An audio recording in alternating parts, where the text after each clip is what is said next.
वाली बहू। नरेश की माँ अपने बेटे से मिलने दिल्ली आ रही है। इस बात का पता चलते ही नरेश के दिल में हलचल मच जाती है। नरेश अपनी माँ के स्वागत की तैयारी में लग जाता है। साथ ही उसे डर भी सताने लगता है कि उसकी माँ कहीं अपनी पुरानी जिद पर फिर से बैठ ना जाए। हे भगवान, इस बार बचा लो, अगले साल पक्का माँ की जिद पूरी कर दूंगा। तभी दरवाजे की घंटी बजती है। नरेश दरवाजा खोलता है तो सामने अपने मकान मालिक को देखकर हैरान हो जाता है, क्योंकि उनके साथ एक सुंदर सी लड़की भी थी। नमस्ते अंकल, कुछ काम था, मुझे बुला लेते। आपने क्यों कष्ट किया?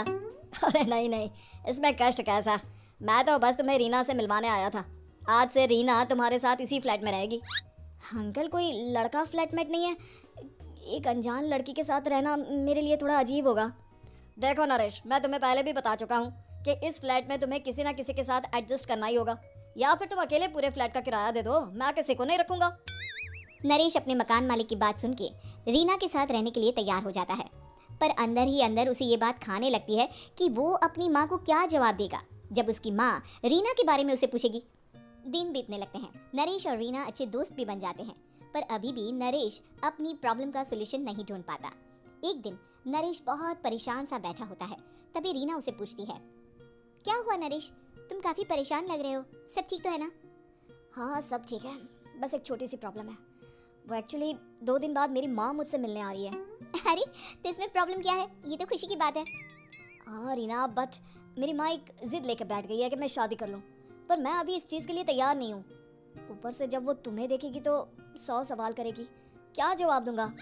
अरे इसमें कोई टेंशन वाली बात नहीं है, मेरे पास ना इस प्रॉब्लम का सोल्यूशन है, जिससे ना तुम्हें शादी करनी पड़ेगी और ना ही तुम्हारी माँ मेरे बारे में कुछ पूछेंगी। रीना की बात सुनकर नरेश सोच में डूब जाता है।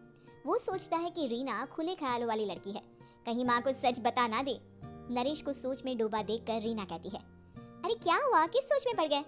डोंट वरी, जैसा तुम सोच रहे हो ना वैसे कुछ भी नहीं है, मेरे पास एक प्लान है। मैं कुछ समझ नहीं पा रहा हूँ, कैसा प्लान? मैं समझाती हूँ।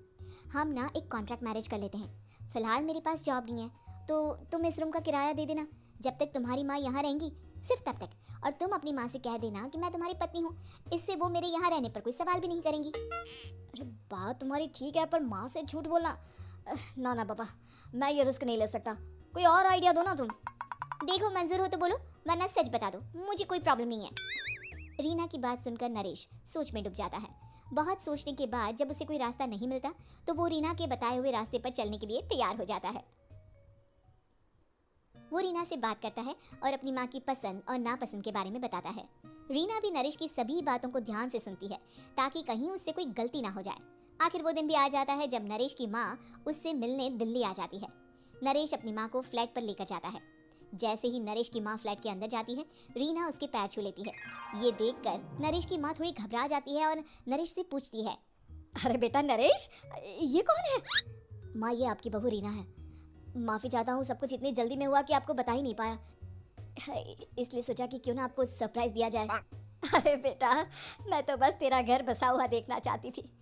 हाँ, बहुत अरमान थे अपनी इकलौते बेटी की शादी को लेकर, लेकिन कोई बात नहीं, शायद किस्मत को यही मंजूर होगा। ये कहते ही नरेश की माँ रीना को गले लगा लेती है। रीना बेटिया, मेरा बेटा ना थोड़ा नादान है, पर तुम काफ़ी समझदार लगती हो, और मैं जानती हूँ कि तुम इसका बहुत अच्छे से ध्यान रखोगी। माँ आप चिंता मत कीजिए, मैं सब संभाल लूंगी। नरेश की माँ अपने बहू और बेटे के साथ खुशी खुशी रहने लगती है। दिन बीतने लगते हैं। नरेश की माँ और रीना का रिश्ता बहुत मजबूत होता चला जाता है।